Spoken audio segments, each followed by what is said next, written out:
The moment my utility app started screaming, a high-pitched, digital shriek only I could hear through my phone, I knew. I absolutely knew that Brenda was finally making her move.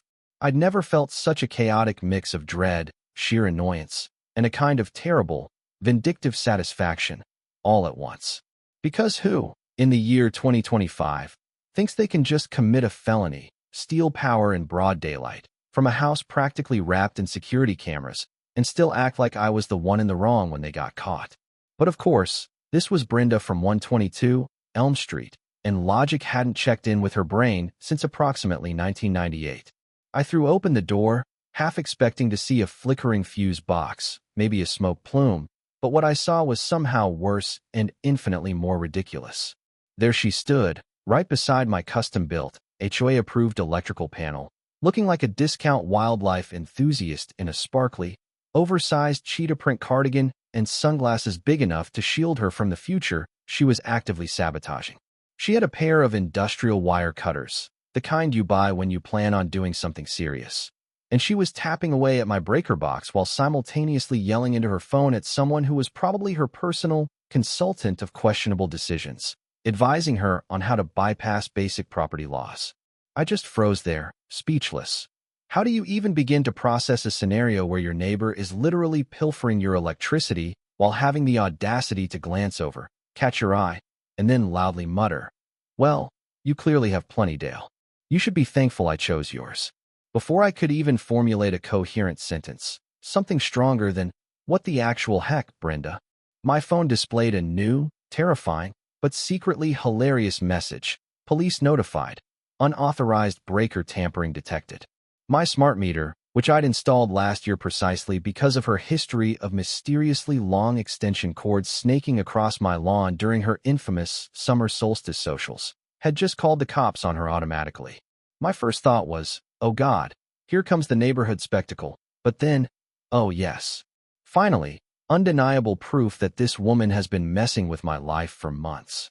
I took a deep, steadying breath, walked closer, and asked her, very calmly, what exactly she thought she was doing to my electrical panel, which, by the way, has my house number engraved on it, and a special keyed lock I had to order online.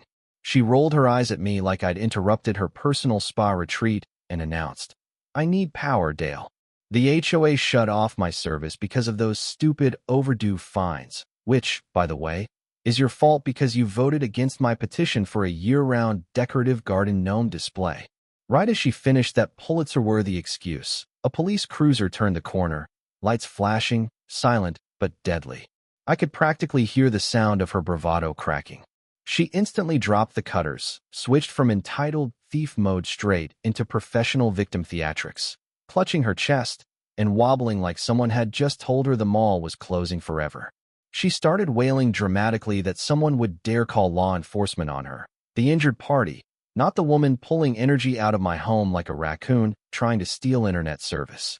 While I tried to calmly explain to Officer Miller, who looked like he'd rather be anywhere else, Brenda cut me off, claiming dramatically that I had locked her out of her own breaker box and was hoarding the neighborhood's energy supply. When Officer Miller asked if she could prove this was her panel, she started pointing at random screws and the paint color, insisting they looked familiar, and then pointed at her shoes, claiming the blue matched the trim. So clearly the house must belong to her. Officer Miller just stared at her with a look that screamed, Ma'am, is your brain buffering right now? But before anyone could say another word, the backup officer arrived, and the smart meter chimed again, sending detailed utility logs and camera video clips right to their squad car tablets. That's when things got truly cinematic. Brenda was so committed to her lie that instead of backing down, she doubled down, shouting that the smart meter was obviously malfunctioning, probably hacked by me, a supposed computer genius who watches hacker movies all day, to sabotage her life and show dominance over the neighborhood. I almost choked trying not to burst out laughing, because the most technical thing I do is reconnect my Wi-Fi router when it dies. Not one person there believed a word she said, especially as the officers reviewed the crystal-clear footage showing her confidently snipping my wires like she was pruning a rose bush. She quickly switched strategies again, grabbing her phone, fake crying to whoever was on the line about being harassed by a dangerous man with advanced technology who was trying to take away her basic human right to electricity. The officers politely told her to hang up, informing her that utility theft was a serious offense and she'd have to come with them. She loudly refused, saying she couldn't possibly be detained looking like this, waving vaguely at her hair, which, honestly, looked like a squirrel's nest fighting a humidity wave. As she tried to escape back toward her property, she dramatically tripped over her own enormous handbag, sprawling into the azaleas. For a split second, I felt bad. Then she screamed at me that this was all my fault and that I would pay for ruining her lifestyle.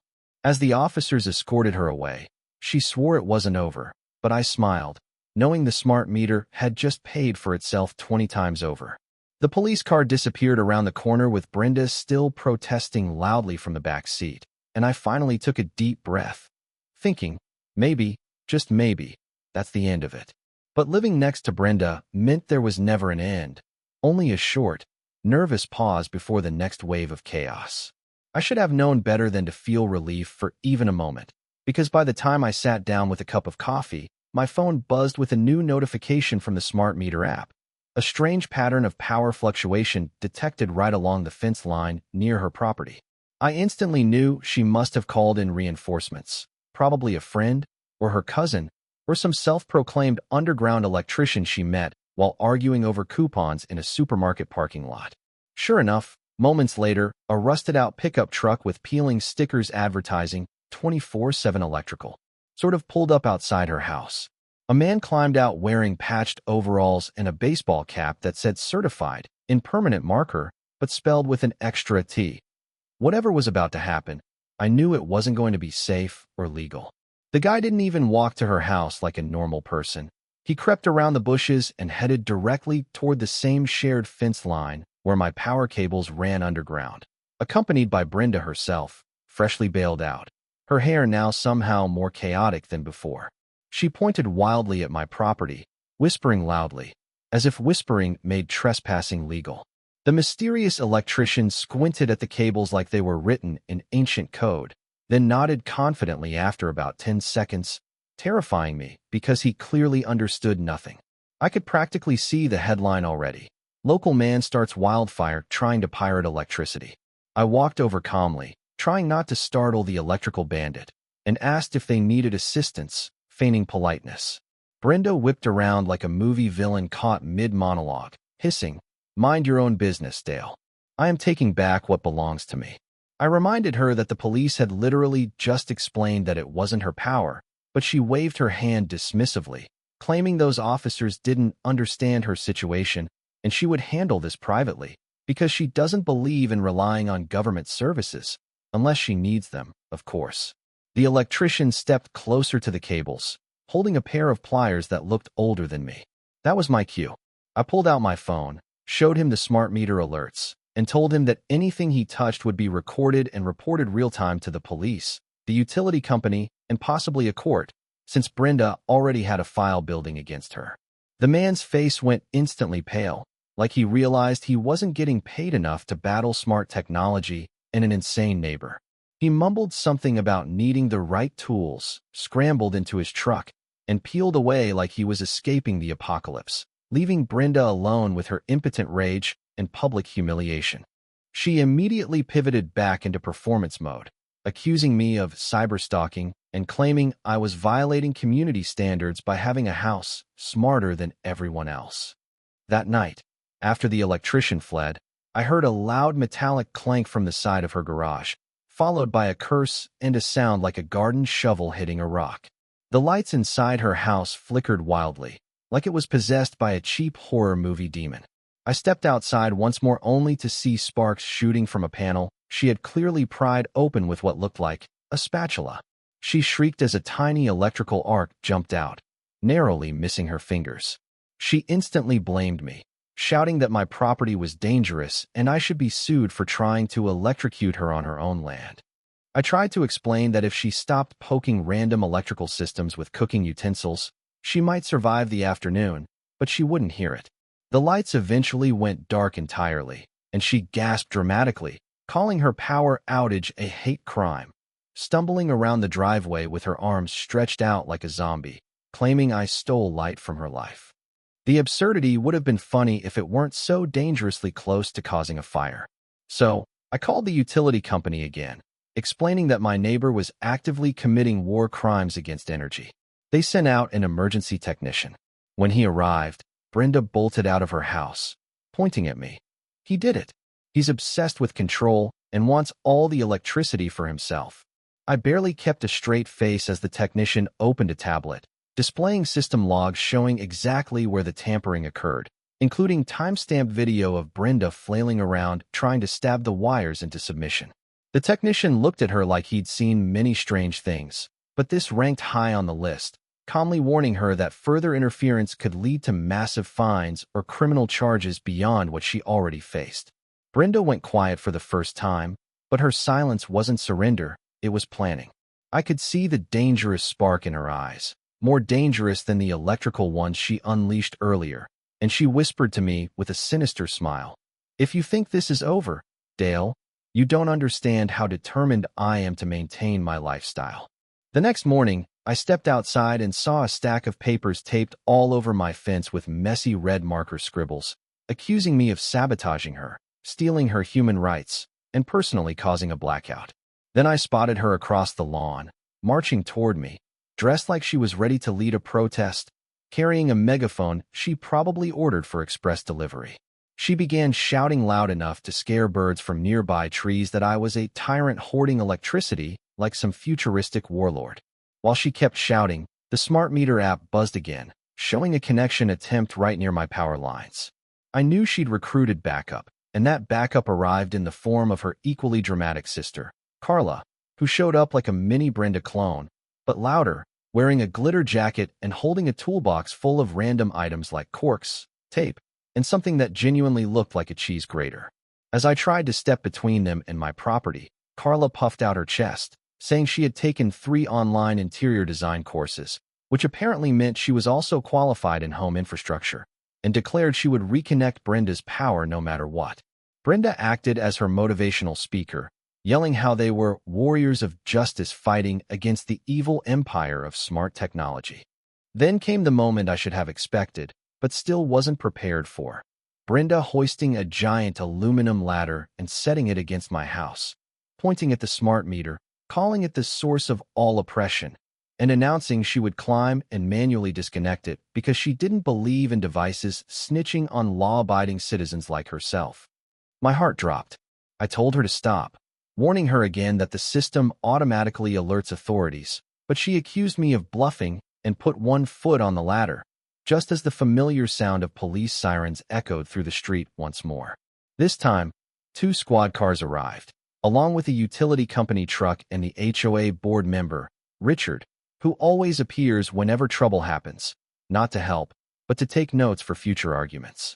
Brenda groaned dramatically that I was stalking her with cops. Richard stepped forward with his clipboard, asking me if the smart meter installation had the correct HOA approval, and I told him that he had signed the approval himself, which made him instantly blush and look down, flipping pages quickly, pretending to verify. The utility technician walked straight to the meter, checking logs that, once again, showed Brenda's interference attempts, this time with a ladder and unknown household utensils. The police reminded her that committing repeated offenses could lead to harsher charges, including destruction of infrastructure and utility fraud. Brenda froze, finally processing the reality that she was in deeper trouble than she could dig herself out of with a spatula. She quickly switched tactics, suddenly apologizing to the officers, calling this all a misunderstanding caused by stress and a temporary lapse in judgment.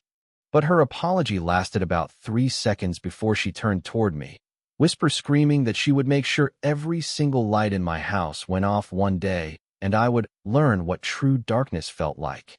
The police strongly advised her to stay away from electrical systems and warned Carla to take her cheese grater and leave the scene.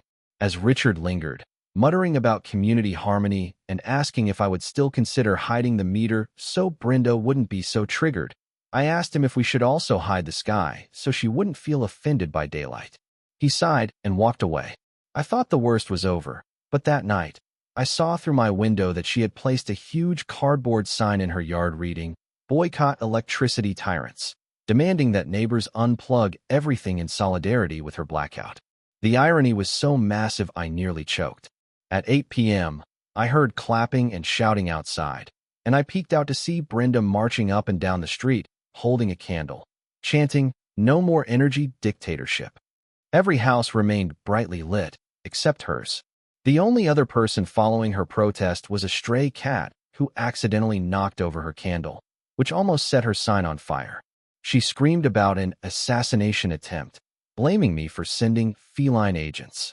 She quickly pivoted again, filing an emergency HOA complaint accusing me of technological harassment and electronic harassment, claiming the smart meter made her hair frizzy and controlled the police. The HOA called an emergency hearing. Brenda showed up wearing a sash that read "Community Defender" and brought photoshopped memes as her visual aids, claiming my house was a fortress with giant antennas shooting lightning bolts at crying stick figure neighbors. I just sat there and calmly presented the facts, the police reports, the utility logs, and the high-resolution footage of her using the spatula. The moment the HOA members saw her literally yanking wires with a barbecue fork, they gasped.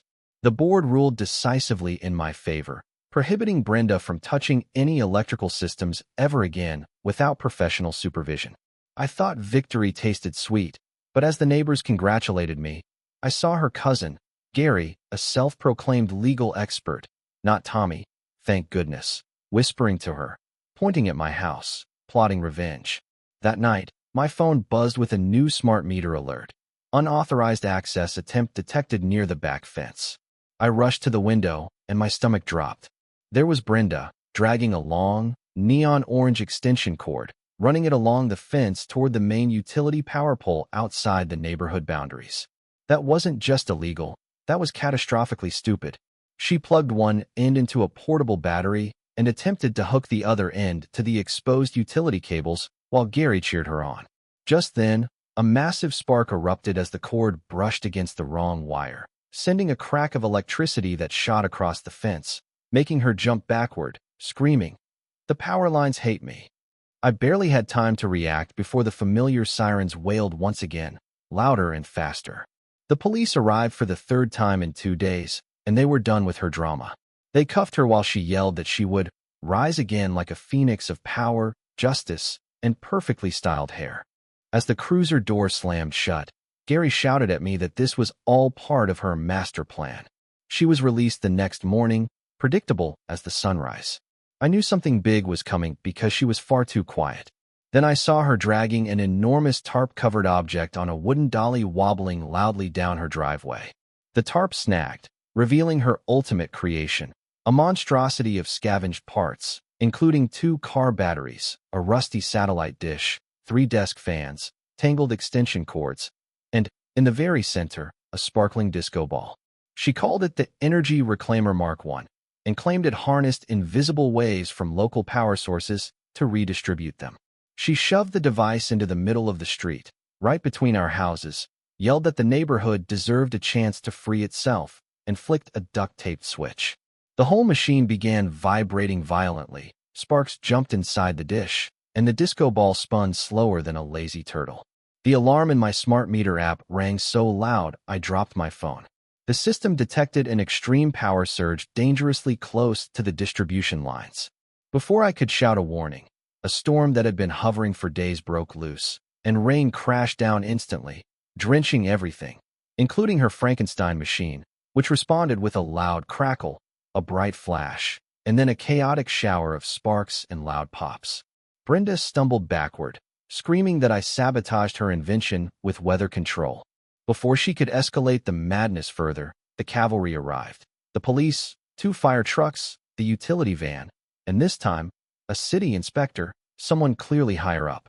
Brenda tried giving her usual speech about being oppressed, but the inspector held out a folder and read aloud that Brenda was now officially being charged with multiple counts, including tampering with public utilities, reckless endangerment, property damage, and harassment. Her dramatic confidence finally cracked.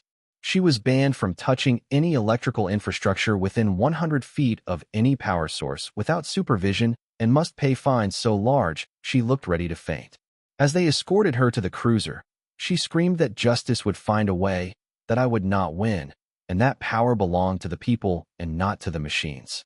The neighbors gathered in the rain, not angry, not scared, but undeniably relieved. Richard from the HOA even approached, his hair plastered flat, and admitted that maybe the smart meter wasn't the villain here. Later that night, as the streetlights glowed peacefully, I found a small, damp, handwritten note on my steps. I picked it up, expecting another rant, but it simply said in shaky letters, "This is not the end, Kay." I sighed. Even completely defeated, Brenda still saw herself as the hero of her own chaotic delusion. I knew she would be back someday, maybe with a petition, maybe after losing a few more battles with electrical circuits, but she would return. And honestly, I will be ready, because my smart meter never sleeps, and if Brenda wants to keep testing the limits of electricity, she will always find a power she cannot steal, the power of consequences. So, that's my story, the true cost of living next to a fully weaponized sense of entitlement. Tell me, have you ever dealt with a neighbor like Brenda, where the conflict wasn't about hedges or dogs, but something completely absurd and escalating? Did I do the right thing by letting the automatic system handle the heavy lifting, or should I have tried to resolve things peacefully first? Drop a comment below, share your wildest neighbor stories, and let me know if you think I'm officially the electric tyrant of my neighborhood. Don't forget to like this video and subscribe for more tales from the front lines of suburban chaos.